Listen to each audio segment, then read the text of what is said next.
Okay, folks, today we're going to be covering in this lecture an overview of your friend and mine, the Sun.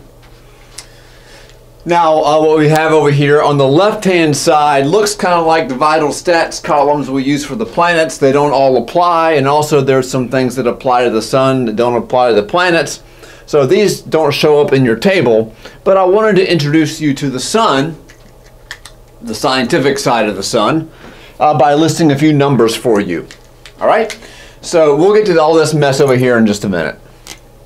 Real quick, the radius is 109 times the radius of the Earth. So you could line up across the face of the Sun 109 Earths. Okay, and remember too that you could line up about 10 Jupiters across the Sun. So you can line up about 10 Earths across a Jupiter and about 10 Jupiters across the Sun. So the radius is 109 times the radius of the Earth, but the mass is 330,000 times the mass of the Earth. Okay, they don't scale together. It's 109 times further across the Sun is than the Earth, but it's not 109 times more massive. It's a lot more massive than that. The density indicates something for us. It's about 1408, that's pretty particular. I'll just say 1400 kilograms per meter cubed. This tells us that the Sun is not solid. In fact, none of the Sun is solid in the way that you and I think about solids. Okay, it's not. It's not really a gas either, and it's not a liquid. It is a plasma. Okay. Now a plasma, do you know what a plasma is? It's the fourth form of matter. You don't learn about it in third grade. I mean, they might these days, but when I was coming through, I didn't learn about this fourth state of matter. I learned about solids, liquids, and gases. A plasma is kind of like a gas, but it's ionized. Okay, which means that all the particles, like in this room, all of the molecules, whether they're whether they're oxygen or nitrogen or argon, whatever, all the particles in this room are each neutral. They have as many positive particles as they do negative particles, so each one is electrically neutral. In a plasma, that is not the case. Every particle is charged, and that makes a world of difference. So 1400 kilograms per meter cubed tells us this is not a solid. It is a whole new thing. It is a plasma. Okay. The temperature of the Sun, well, that depends on where you are. If you're at the center of the Sun, which I wouldn't recommend you go there, it's about 16 million kelvins, which is about 29 million degrees Fahrenheit. 29 million degrees Fahrenheit. Pretty toasty inside the Sun. Okay, what we call the core down here. The core temperature, 16 million kelvins. The surface temperature, out here, what we call the photosphere. Again, we'll get to that in just a minute. The surface temperature is about 5,700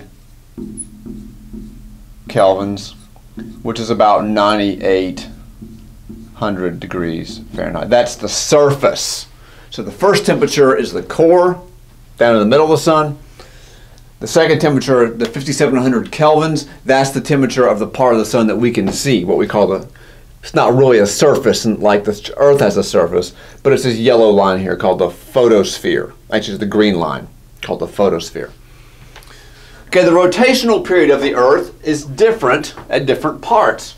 It's about 25 days, 25 Earth days at the equator of the Sun, but about 34 Earth days near the poles of the Sun. This is known as differential rotation.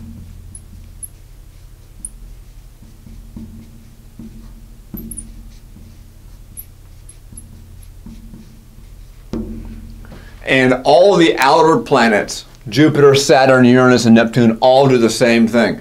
When you have a planet that's not a solid thing, like Mercury or Mars or the Earth, and it rotates, it does not rotate the same everywhere. The equator, because physics, the equator rotates more quickly than the poles do. So at the Earth, I mean, for the Sun to rotate once is about 25 days at the equator, about 34 at the poles, on average about a month.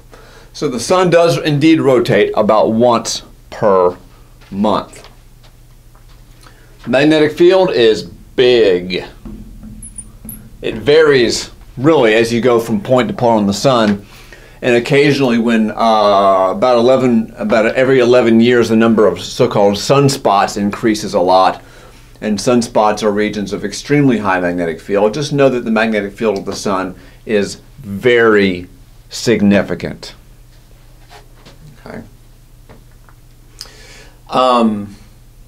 What else was I going to say before I moved on? Okay, we're good.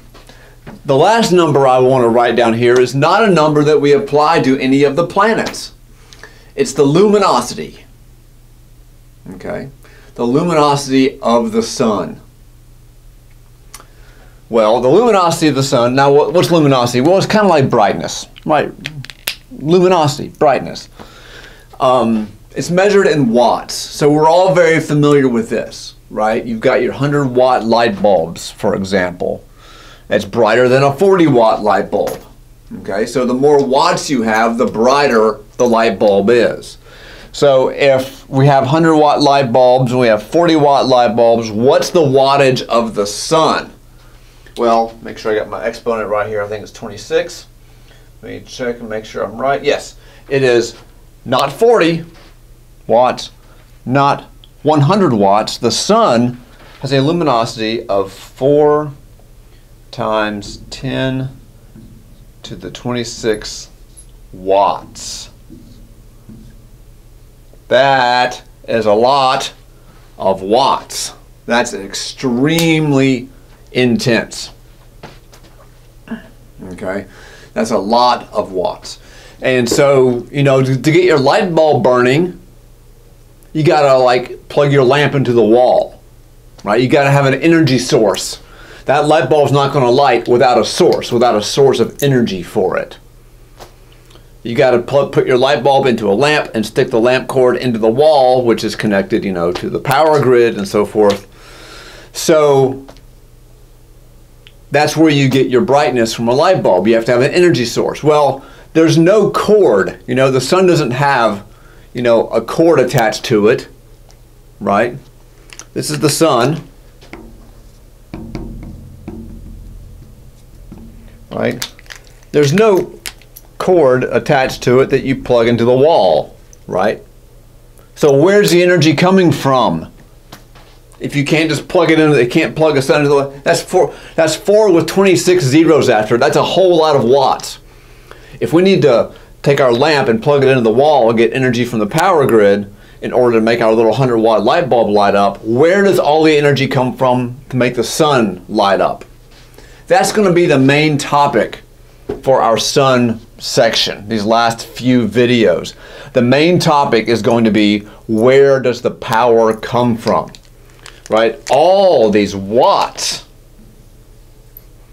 4 with 26 zeros after it, where does that energy come from? That's going to be the main, you know, with all the planets, we sort of pick details to pull out and talk about, a number. This is the number we're going to be talking about for the Sun, is where does all that energy come from? Because we do not have, the Sun does not have, you know, a cord that we can plug into some cosmic wall. The energy production happens down in the center of the Sun, a region known as the core. And it's what's happening in the core that we're going to talk about the most. I want you to read the whole chapter on the Sun, but the thing we're going to do most in lecture on video has to do with what happens in the core. Okay. The next layer out is known as the radiation zone.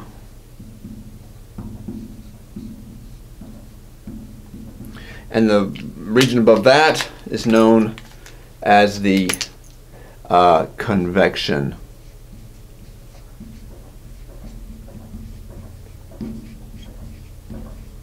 zone. Okay. Now, radiation and convection tells us how energy is transported. However the energy is created in the core, we'll talk about that. How that energy makes it out to the surface. Okay. That's a question of what we call energy transport. And radiation and convection are two different ways that energy is transported. So energy is transported differently in these two regions, right? What happens is the energy in the core has to make its way out. There are different mechanisms by which that happens. First, it happens by radiation, and then as it works its way out, it happens by convection. Until we get to this region here, known as the photosphere. This is the region that we see. It's kind of like what we think of as the surface of the sun. Okay, it's not really a surface. You can't go dump on it. If you do, you'd just be vaporized and sink. But the thing that we see, okay, you look up and blind yourself, this is the photosphere that you are trying to avoid, right? So don't ever stare at the sun, because you might see the photosphere and it might fry your eyeballs. Photosphere is the part we see. The region above that is known as the chromosphere. Actually, I'm drawing this on the wrong section here. The section above the photosphere is known as the chromosphere. Probably can't read that very well, but you can at least hear what I'm saying. A chromosphere. Above that is a zone we call the transition zone for reasons we may be able to talk about later.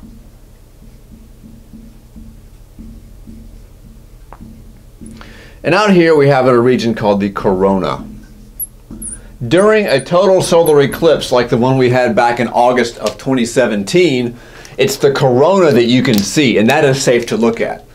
The ghostly sort of ring that appears around the moon during a total solar eclipse is the corona. And finally out here we have the solar wind, which we have talked some about. Okay.